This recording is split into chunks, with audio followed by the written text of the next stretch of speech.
21 नवंबर की तारीख दुबई में एक एयर शो चल रहा था, जिसके दौरान तेजस विमान हादसे का शिकार हो गया, क्रैश कर गया। जो खबरें आ रही हैं उसके मुताबिक जो पायलट इस विमान को उड़ा रहे थे उनकी भी मौत हो गई है। हमारे साथ निखिल हैं, हमारे इन हाउस डिफेंस एक्सपर्ट। उनसे समझेंगे कि यह हादसा क्या हुआ है, कैसे हुआ है, इसकी डिटेलिंग क्या है, और तेजस पर भी बातचीत करेंगे।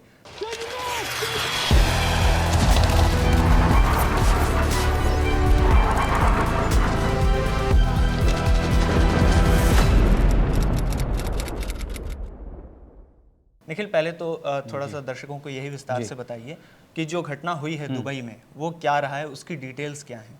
देखिए आकाश, ये फ़ौजी की एक ऐसी किस्त है, इमरजेंसी में रिकॉर्ड हो रही है, और ऐसी किस्त है जो हम नहीं ही बनाना चाहते थे, लेकिन वो खबर आई है तो फिर उसे दर्शकों तक पहुंचाना भी हमारा काम है। दुबई एयर शो चल रहा है, दर्शक जानते ही हैं, और दुबई एयर शो में तमाम वायुसेनाओं के साथ में, डिफेंस मैन्युफैक्चरर्स के साथ में इंडियन एयरफोर्स भी वहाँ पे गई थी, अपना इक्विपमेंट वहाँ लेके गई थी।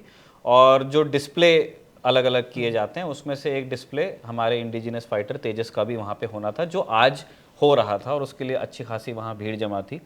और दिलचस्पी रहती है पूरी दुनिया में जो नए एयरक्राफ्ट्स बने होते हैं उनको लेकर के, स्पेशली जैसे तेजस एक हमारे पास है, JF-17 पाकिस्तान के पास है, चीन जो नए एयरक्राफ्ट्स बना रहा है।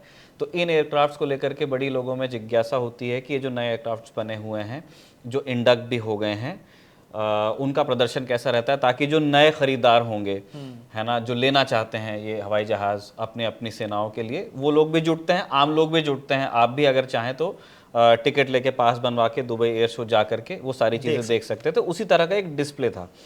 तो उसी डिस्प्ले के दौरान अब हम देख रहे हैं कि एक मनूवर दिखाया जा रहा था जो कलाबाजियां खाता है जेट, और उसमें हमने देखा कि कलाबाजी खाते हुए उस कलाबाजी से बाहर पायलट नहीं निकाल पाए उसको, जेट को, और वो क्रैश कर गया।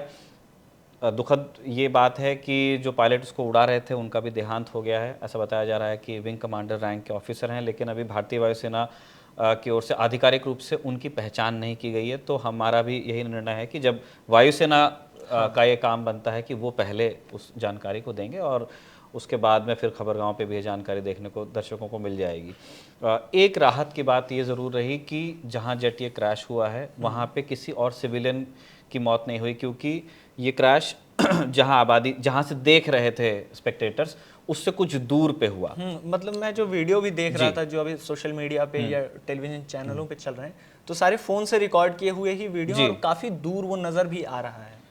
हाँ, अब ये तो खैर आकाश, ऐसा हो गया है कि ऐसे मतलब एयर शोज में इससे पहले ऐसे क्रैश हुए हैं जिसमें दसियों और 50 लोगों की मौत भी हुई है। ऐसे अनफॉर्चुनेट इंसिडेंट्स हैं, जैसे मुझे एक याद आ रहा है कि एक Su-27 क्रैश कर गया था, काफ़ी समय पहले की बात है, उसमें 60-65 लोगों की डेथ हुई थी। तो उसके बाद धीरे धीरे एक ये विजडम आया है कि एयर शोज़ में, क्योंकि एयर शो में आप, मैं भी कलाबाजी कह रहा हूँ ना उसे, तो जब जो एरियल डिस्प्ले जिसको तकनीकी भाषा में कहते हैं, वो एक रिस्की चीज़ ही है, पायलट के लिए भी रिस्की है, और जो लोग नीचे से देख रहे हैं उनके लिए भी रिस्की है, जो इससे पहले कभी कुछ हादसे हो चुके हैं।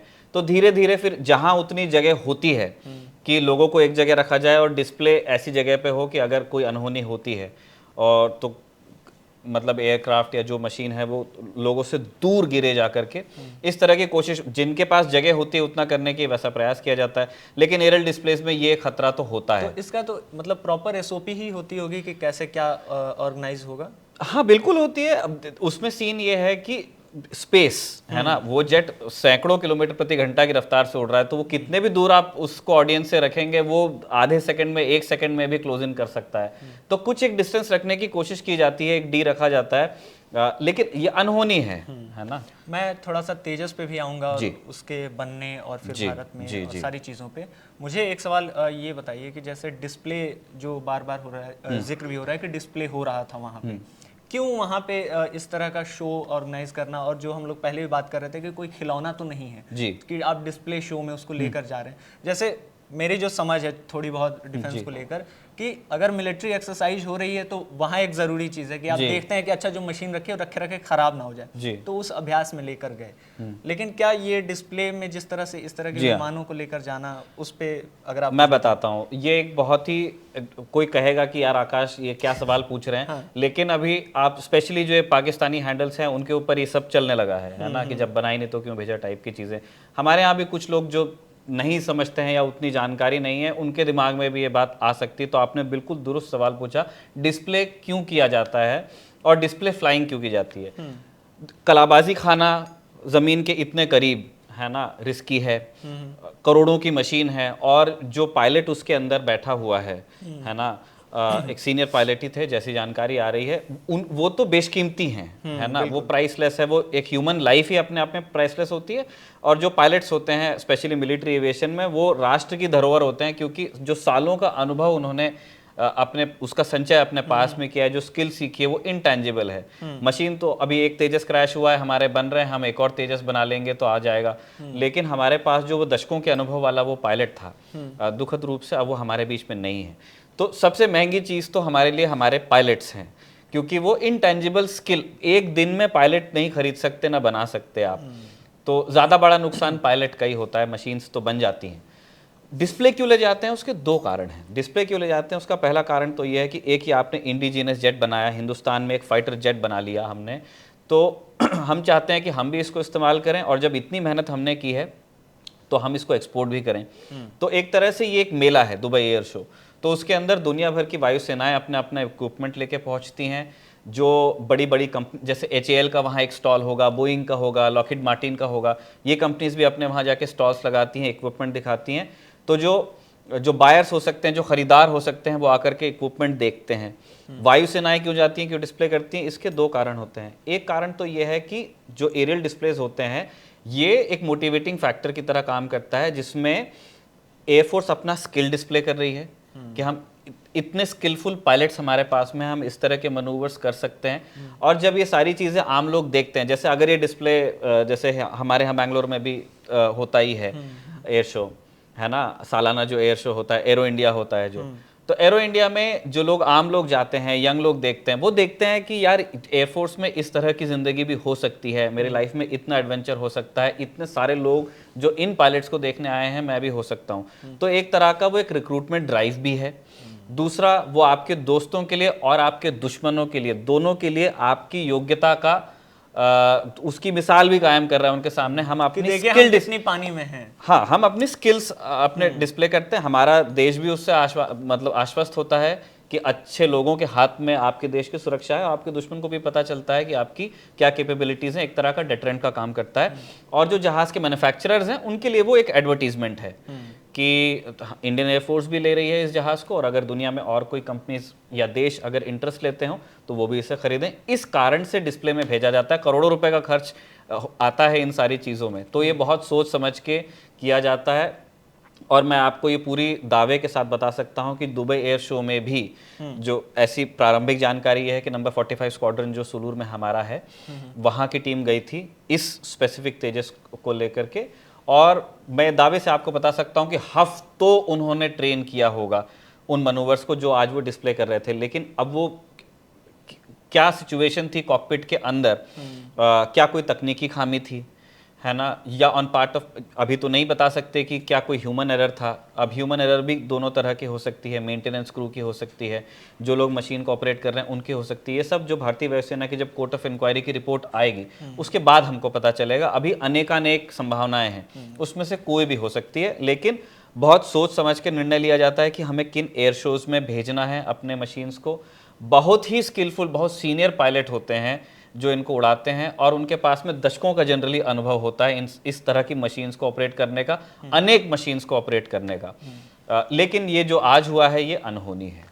कोर्ट ऑफ इंक्वायरी का ऑर्डर दिया जा चुका है, जो मीडिया रिपोर्ट्स फिलहाल आ रही हैं। तो जैसा कि निखिल ने भी कहा कि वो जब जांच रिपोर्ट आएगी तो इसके पीछे की वजह पता चलेगी। मेरा एक सवाल, मैं कुछ और सोच रहा था पूछने के लिए, जो सीक्वेंस मैं सोच के आया था, लेकिन इससे पहले वाले जवाब और इस जवाब से मैं एक सवाल ये बना रहा हूँ कि जो आपने पहले कहा कि पाकिस्तानी हैंडल्स पे उस तरह की चीज़ें अब चलने लगी हैं इस घटना के बाद, और जो आप इसमें समझा रहे थे कि आप एक प्रदर्शन करते हैं कि हमारे पास कितने स्किलफुल लोग हैं, जी हाँ। एसेट्स हैं, तो क्या इस तरह के हादसे उस इमेजिंग को डेंट भी करता है?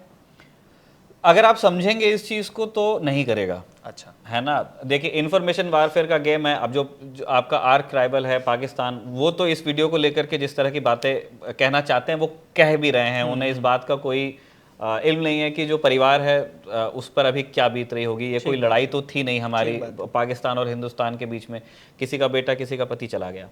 तो जो ये सोशल मीडिया हैंडल्स वाली बात मैंने इसलिए भी कही क्योंकि अभी कुछ दिन पहले आप आकाश याद करेंगे कि दोनों के साथ हुआ है ना। तेजस की भी एक हमने तस्वीर देखी जिसमें नीचे एक बैग रखा हुआ था और उसमें पाकिस्तानी हैंडल्स पे लिखा गया कि देखो ये क्या जेट बनाया है, इसमें से तो तेल लीक होता है। फिर यहाँ पे भी सोशल मीडिया वॉरियर्स हैं तो उन्होंने JF-17 की तस्वीर निकाली दुबई एयर शो में से ही, जहाँ JF-17 में से तेल गिर रहा है, उसी तरह की कि भाई तेल इससे गिर रहा है, तेल उससे गिर रहा है। और फिर बाद में जो प्रोफेशनल्स हैं उन्होंने आके उस बात को क्लियर भी किया। एक बहुत सिंपल चीज़ होती है कि जब एयरक्राफ्ट को सॉर्टी के लिए ले जाया जाना होता है, मतलब जब उसे उड़ाना होता है, तो पायलट एक बार चेक करते हैं कि फ्यूल में कोई कंटामिनेशन तो नहीं है। कंटामिनेशन का मतलब कभी कभी ऐसा हो जाता है कि फ्यूल में मॉइस्चर अगर हो तो मॉइस्चर कलेक्ट हो जाएगा तो वो नीचे फिर पानी डेंस होगा तेल से, बिल्कुल जो भी उसके अंदर ATF डला हुआ है, और वो नीचे एक लेयर बना लेगा। तो जो फ्यूल की टंकी अगर हम उसको कह सकते हैं, फ्यूल बैग्स जो उसमें लगे होते हैं, उसमें एक वॉल्व बना होता है जहाँ पे टच करके उसको ड्रेन करके देखा जा सकता है कि क्या फ्यूल में कंटेमिनेशन है। एक ये चीज़ होती है। दूसरा एक्सप्लेनेशन जो मुझे मिला देखने को कि क्या चीज़ ड्रिप हो रही होगी, तो कॉकपिट में ऑब्वियसली एयर कंडीशनिंग की जाती है क्योंकि उसमें पायलट को रहना होता है, तो कई बार उसका भी मॉइस्चर ड्रिप करता है। तो दोनों ने, पाकिस्तानी हैंडल्स ने हमारे जेट को डिस करने की कोशिश की, हमारे हैंडल्स ने उनको डिस करने की कोशिश की। तो इस तरह की चीज़ें हो जाती हैं। और अब जब वो एक नॉर्मल चीज़ का मजाक बना सकते हैं तो अब तो जेट ही क्रैश हो गया है, तो अब उनके जिसको कहते हैं ना अंधे के हाथ बटेरी लग गई है। तो इसीलिए मैं थोड़ा चिंतित हूँ कि अब इस घटना के बारे में किस तरह की बातें सोशल मीडिया पे होंगी, तो इस बारे में उनको विचार करना चाहिए। रही बात आप इमेज डेंट की जो कह रहे हैं, नहीं करेगा। क्यों? क्योंकि आप इंडियन एयरफोर्स का साइज अगर आप देखेंगे और इंडियन एयरफोर्स जितनी फ्रीक्वेंट फ्लाइंग करती है उस हिसाब से, और उसमें भी आप देखेंगे कि तेजस का जो रिकॉर्ड है, तेजस की पहली फ्लाइट 2000 या 2001 में हुई थी जब अटल बिहारी वाजपेयी ने इसे नाम दिया तेजस, है ना, जब वो जो फर्स्ट फ्लाइट थी। आज हम 2025 माने 24 साल से उड़ रहा है ये जेट, और इसके जो टाइप्स हैं, डेवलपमेंट भी आ गया और इसमें ऑपरेशनल फ्लाइंग भी आ गई।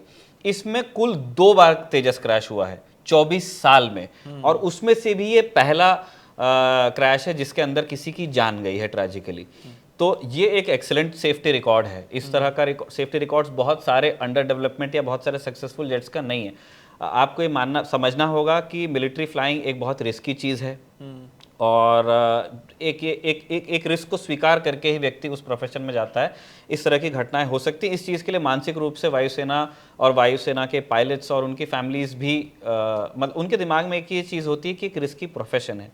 रही बात ऑपरेशनल फ्लाइंग में या डिस्प्लेस में क्रैश कर जाने की, तो हर मशीन को उड़ाने का एक तरीका है, हर मशीन की अपनी एक क्षमताएं हैं, है ना। तो एक आइडियल सिचुएशन में तो क्रैशेस नहीं होंगे, लेकिन रियलिस्टिकली स्पीकिंग एक सर्टेन नंबर ऑफ आवर्स अगर आपने उड़ा लिया जेट को, है ना, या किसी एक टाइप को, तो उसमें एक मार्जिन निकल के आएगा कि इतना क्रैशेस हो सकते हैं। एक भी क्रैश जो किसी से उसके प्रिजन को छीन ले, उसे हम जस्टिफाई नहीं कर रहे हैं, लेकिन हम ये बता रहे हैं कि अगर फ्लाइंग होगी तो मशीन्स क्रैश भी करती हैं। तो उसमें डेंट वाली बात इसलिए नहीं आती है क्योंकि एक तो मैंने आपको तेजस का सेफ्टी रिकॉर्ड भी बता दिया, और दूसरा इंडियन एयरफोर्स का भी आप नेट निकालेंगे। अभी जब MiG-21 रिटायर हुआ था तब बड़ा डिस्कस हो रहा था, तो इंडियन एयरफोर्स का अगर आप निकालें कि कितने नंबर ऑफ आवर्स की फ्लाइंग पे क्रैशेस हो रहे हैं, वो दुनिया में जो बेस्ट ऑफ बेस्ट एयरफोर्सेज हैं उनसे कंपेरेबल है। तो मुझे नहीं लगता कि इंडियन एयरफोर्स में जो फ्लाइंग है उसमें यदि कोई क्रैश हो रहा है उसमें ऑपरेशनल फ्लाइंग के दौरान हो रहा है या डिस्प्लेस के दौरान हो रहा है, तो वो उसको इमेज को तो डेंट नहीं करता। सही। मैं इसी मतलब नैरेटिव वॉर को ही समझना चाह रहा था आपसे, क्योंकि सही बात है कि अगर मशीन है तो वो संभवतः खराब भी हो सकती है, कुछ टेक्निकल फॉल्ट भी आ सकते हैं और इस तरह की घटना हो सकती है अनफॉर्चुनेटली। तो वही मैं इंफॉर्मेशन वॉर को समझना चाह रहा था, क्योंकि आपने रिकॉर्ड की बात की, एक इससे पहले पोखरण जी हाँ। में जब मिलिट्री एक्सरसाइज हो रही थी, थोड़ा सा वो अगर आप बैकग्राउंडर बता दें कि जो पहला हादसा हुआ था तेजस के साथ, उसके बारे में।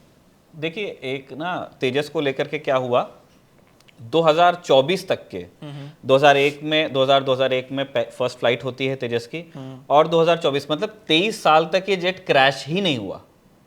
मतलब आप इसको बनाने इस वाले तरह का रिकॉर्ड है। वैज्ञानिकों को धन्यवाद दीजिए, आप इसको मेंटेन करने वाले इंजीनियर्स, एयरफोर्स के इंजीनियर्स और एयरफोर्स के पायलट्स, मतलब उन्होंने इतना बढ़िया तरीके से जेट को बनाया भी और उसको डिप्लॉय किया, ऑपरेट किया, कि बढ़िया रिकॉर्ड था। और जब हम इससे पहले भी नेशनल सिक्योरिटी पे कार्यक्रम करते थे, तो एक वो अंदर तो बात होती है कि कभी हमें कोई क्रैश तेजस का देखना है, तो वो एक चीज़ दूर हो गई 12 मार्च 2024 को। भारत शक्ति नाम से एक पोखरण में मिलिट्री एक्सरसाइज चल रही थी। एक महीना पहले वायु शक्ति हुआ था, फिर भारत शक्ति हो रहा था, और वो ट्राई सर्विस वो थी एक्सरसाइज में क्या होता है कि सेनाएं जाकर के अपनी वॉर गेमिंग होती है ना, एक लड़ाई का सिनेरियो बनाया जाता है, तो उसमें कौन कैसे परफॉर्म करेगा। अच्छा। और उसको विटनेस प्राइम मिनिस्टर भी गए थे, और सर्विस चीफ, मतलब तीनों सेना। अच्छा। तो मतलब जैसे पोखरण में हो रहा है तो 2 ही सेना जा सकती है, क्योंकि पोखरण डेजर्ट में है, लेकिन नेवी के एसेट्स भी वहां पे थे और चीफ ऑफ नेवल स्टाफ भी वहां पे थे। तो 12 मार्च 2024 को जो क्रैश हुआ था, वो ऐसा बताया जाता है कि इस एक्सरसाइज का हिस्सा था शायद। और वो पोखरण से 100 किलोमीटर दूर जैसलमेर शहर है, और जैसलमेर में एक जवाहर कॉलोनी नाम का एक इलाका है, उसके एक हॉस्टल पे वो जेट क्रैश कर गया था। तो उसमें उसको भी एक विंग कमांडर रैंक के अधिकारी उड़ा रहे थे, और ये हुआ कि जब वो जेट क्रैश हुआ तो विंग कमांडर भी सुरक्षित रूप से इजेक्ट करके निकल आए, उनका जीवन बच गया, और फॉर्चुनेटली उस हॉस्टल में भी कोई नहीं था जब वो क्रैश वहाँ पे हुआ। तो वो एक जिसको कहते हैं ना कि एक वो हिचक, या जो एक आपके दिमाग में वो ग्रंथि होती है कि कभी क्रैश हो गया तो वो चीज़ वहाँ दूर हो गई थी हमारी। और इससे भी कोई, तभी भी यही चीज़ डिस्कस हुई थी कि तेजस का रिकॉर्ड बहुत बढ़िया ही है, 24 साल में अगर एक क्रैश हो रहा है तो ये कोई बहुत बड़ी बात नहीं है। और आज शायद ये कहने का सबसे सही दिन नहीं है, लेकिन जो क्रैश होते हैं मिलिट्री एविएशन में, या कोई खामी आना जिनके साथ हुआ है उनके लिए बिल्कुल ट्रैजिक होता है ना। लेकिन सर्विस के लिए और उस मशीन से जुड़े हुए इंजीनियर्स के लिए, साइंटिस्ट के लिए एक वो गोल्ड माइन होता है। क्यों? क्योंकि उन्हें उस दिन मालूम चलता है कि इस मशीन में जितनी हमने प्रोग्रामिंग की है, जितनी हमने प्लानिंग की है, जितनी हमने इंजीनियरिंग की है, क्या इन सब के बाद भी कोई फेलियर का चांस है। और फिर वो कोर्ट ऑफ इंक्वायरी का यही मकसद ही होता है, वो उसमें देखते हैं कि इस चीज़ में एग्जैक्टली प्रॉब्लम क्या आई थी। क्या जो मशीन है, जैसे हम तेजस की बात कर रहे हैं, क्या उसके डिज़ाइन में कोई बात है, या उस डिज़ाइन को मूर्त रूप में बदलने के लिए जिस तरह की इंजीनियरिंग लगाई गई है उसमें कोई दिक्कत है, प्रोग्रामिंग में कोई दिक्कत, मशीन के मैन्युफैक्चरिंग का कोई फ्लॉ था तो वो जैसे HAL पे जाएगा। या फिर एक और चीज़ आती है कि अगर उसमें कोई टेक्निकल एरर थी तो इंजन में थी या मशीन में थी। क्या कोई ह्यूमन एरर थी? ह्यूमन एरर भी 2 तरह की हो सकती है, ग्राउंड क्रू जो मशीन को मेंटेन करते हैं उनके पार्ट पे हो सकती है।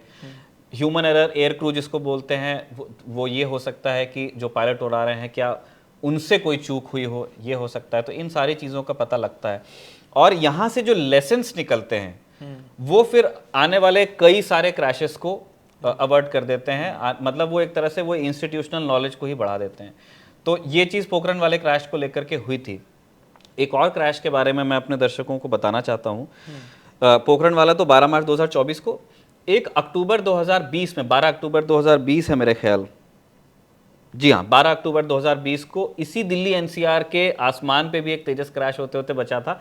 हमें पता इसलिए नहीं चला क्योंकि उससे उड़ा रहे थे विंग कमांडर, एक सेकेंड, वरुण सिंह। हमें पता इसलिए नहीं चला क्योंकि उससे उड़ा रहे थे विंग कमांडर वरुण सिंह, जो बाद में ग्रुप कैप्टन बनाए गए, उनका प्रमोशन भी हुआ। ट्रैजिकली जो जनरल बिपिन रावत जिस हेलीकॉप्टर क्रैश में नहीं रहे थे, वो उसी हेलीकॉप्टर में वो भी थे, और फिर अंततः उनका भी देहांत हो गया था। बाद में उनको फिर शौर्य चक्र से नवाजा गया था। तो ग्रुप कैप्टन वरुण सिंह जब अक्टूबर 2020 में दिल्ली NCR के स्काईज पे उसको उड़ा रहे थे, तब तेजस में कोई ऐसी तकनीकी खामी आई जिस वजह से वो एयरक्राफ्ट ऑल्टीट्यूड लूज करने लगा, मतलब आसमान से वो गिरने ही लगा एक तरह से।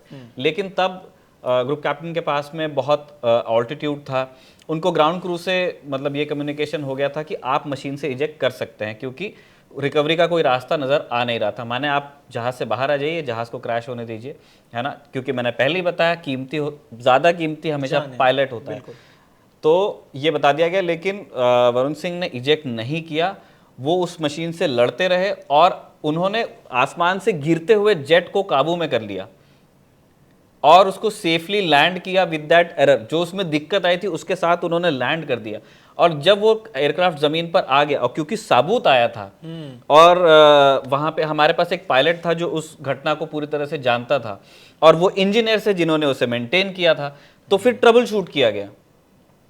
और जैसे वो भी एक again gold mine of information ही था, तो वो एक ऐसा इंसिडेंट था जिसमें जो एक नियर क्रैश इंसिडेंट था। और वो और भी बड़ा मतलब गोल्ड माइन जैसा हो जाता है कि पायलट जो हैं वो जीवित हैं और वो भी मशीन सही भी सलामत, और मशीन भी पूरी तरह सुरक्षित है। जी हाँ। और उनको पूरी घटना का पता है कि इसमें क्या क्या हो रहा है। एग्जैक्टली तो ये बहुत सारी यूजफुल इंफॉर्मेशन आती है ना, जहाज बनाने वालों के लिए, जहाज उड़ाने वालों के लिए, उसको मेंटेन करने वालों के लिए।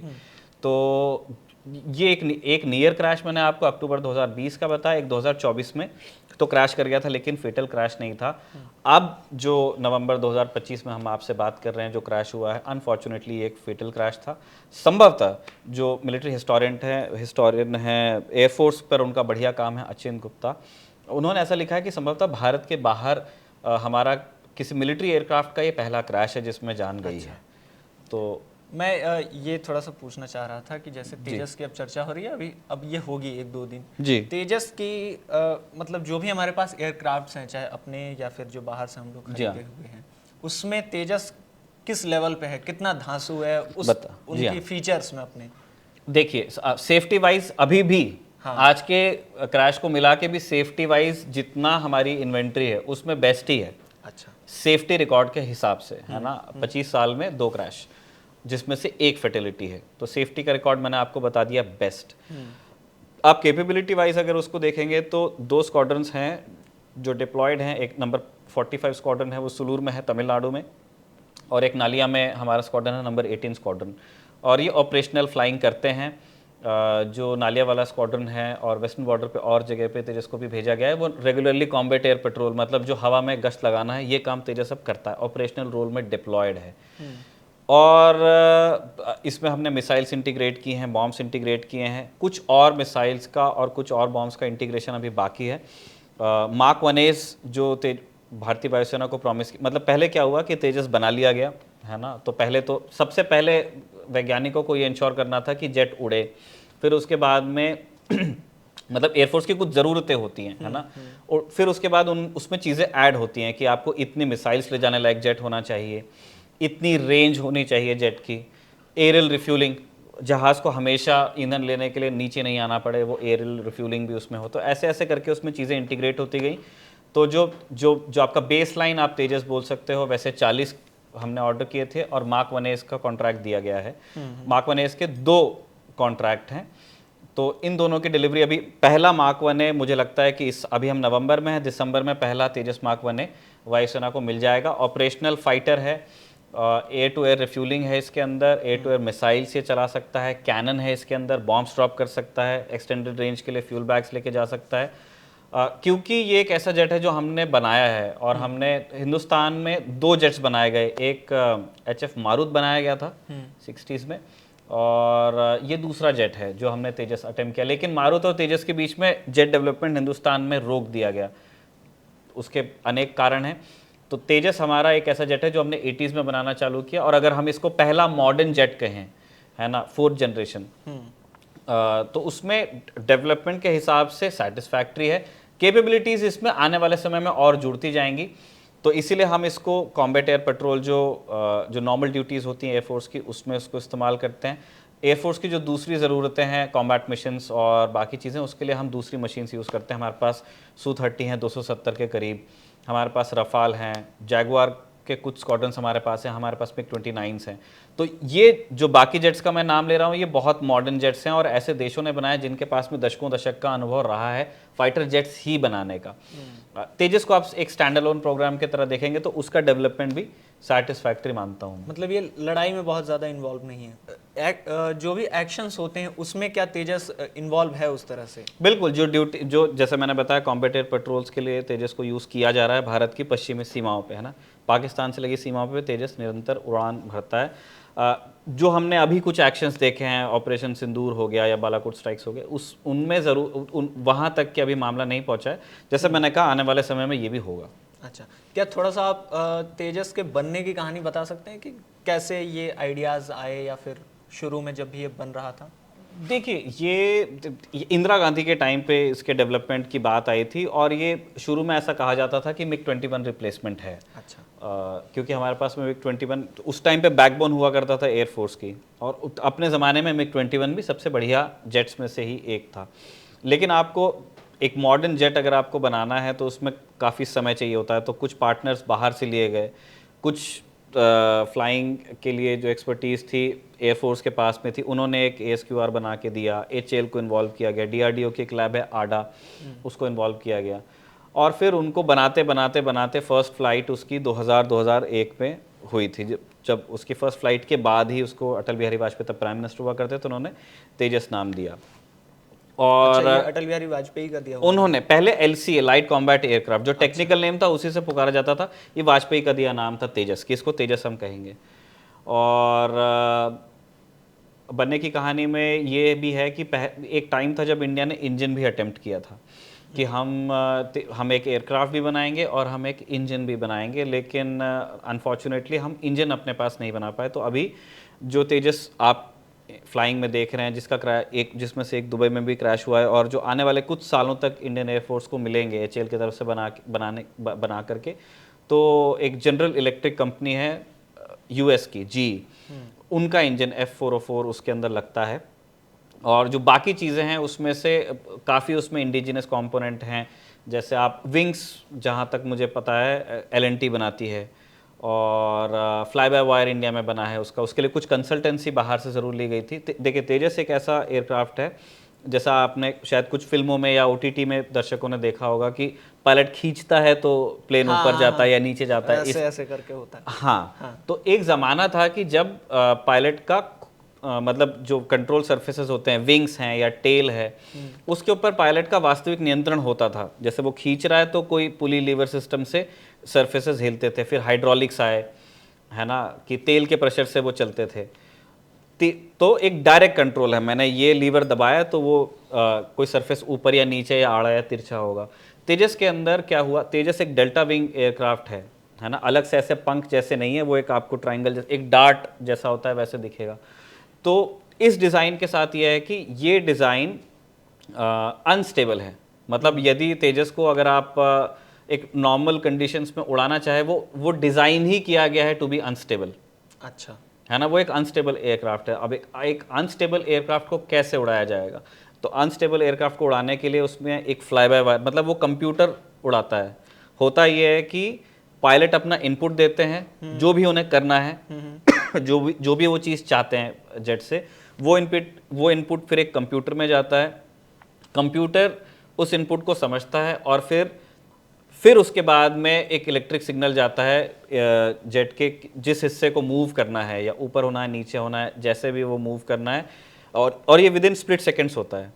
और फिर वो सिग्नल वहाँ जाता है और फिर वो एक्चुएटर उसको ऊपर नीचे आगे पीछे करता है। और रिडंडेंसी होती है। ये पूछ ही सकता है कोई कि अगर कंप्यूटर उड़ा रहा है तो फिर खराब भी हो सकता है, ChatGPT टाइप साउंड कर रहा है।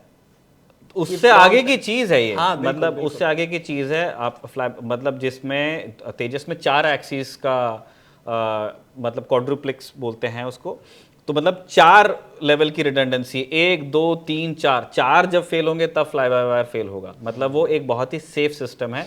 इलेक्ट्रिक इनपुट मतलब सिग्नल्स जाते हैं और उससे वो एयरक्राफ्ट फ्लाई करता है। तो ये जो फ्लाई बाय वायर है, ये इसको स्टेबल तरीके से उड़ाता है ना। वो कंप्यूटर उसको एक सेफ फ्लाइट एनवलप में रखता है। क्योंकि आप देखिए कि जहाज़ जब कलाबाजी खाता है तो हमें देखने में नीचे से तो हमें बहुत अच्छा लग रहा है, लेकिन जो पायलट उसके अंदर एक जिंदा इंसान है ना, और जो फोर्सेस लग रहे हैं उससे उस इंसान की सेहत पर भी फ़र्क पड़ता है। क्योंकि जैसे आपने जिसको कहते हैं पुलिंग जीज, है ना, तो तेजस में जो चरम है उसका वो 8 जीज तक जा सकता है।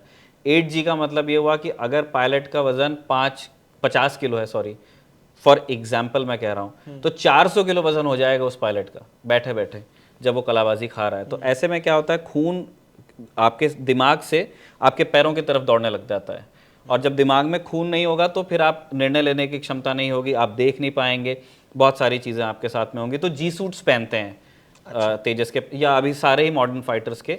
तो उसमें क्या होता है, वो जी सूट पैरों को से स्क्वीज करता है और फिर पैरों से खून वापस दिमाग की ओर लौटता है। नेगेटिव जीज भी होते हैं, ऐसी स्थिति भी होती है जब खून से दिमाग पैरों से खून दिमाग की ओर दौड़ जाता है, तो उसको भी अकोमोडेट करने के लिए व्यवस्था उस जी सूट में होती है। तो मैंने एक फ्लाई बाय वायर आपको बताया, इंडिजिनस कंपोनेंट बताया, और आने वाले से अभी क्या हो रहा है कि हम इजरायली रडार यूज़ करते हैं तेजस में, लेकिन जैसे जैसे हमारा उत्तम ऐसा एक करके एक हम रडार बना रहे हैं, जब वो उसका डेवलपमेंट पूरा हो जाएगा तो फिर हमारे इंडिजिनस फाइटर में इंडिजिनस रडार भी लगेगा।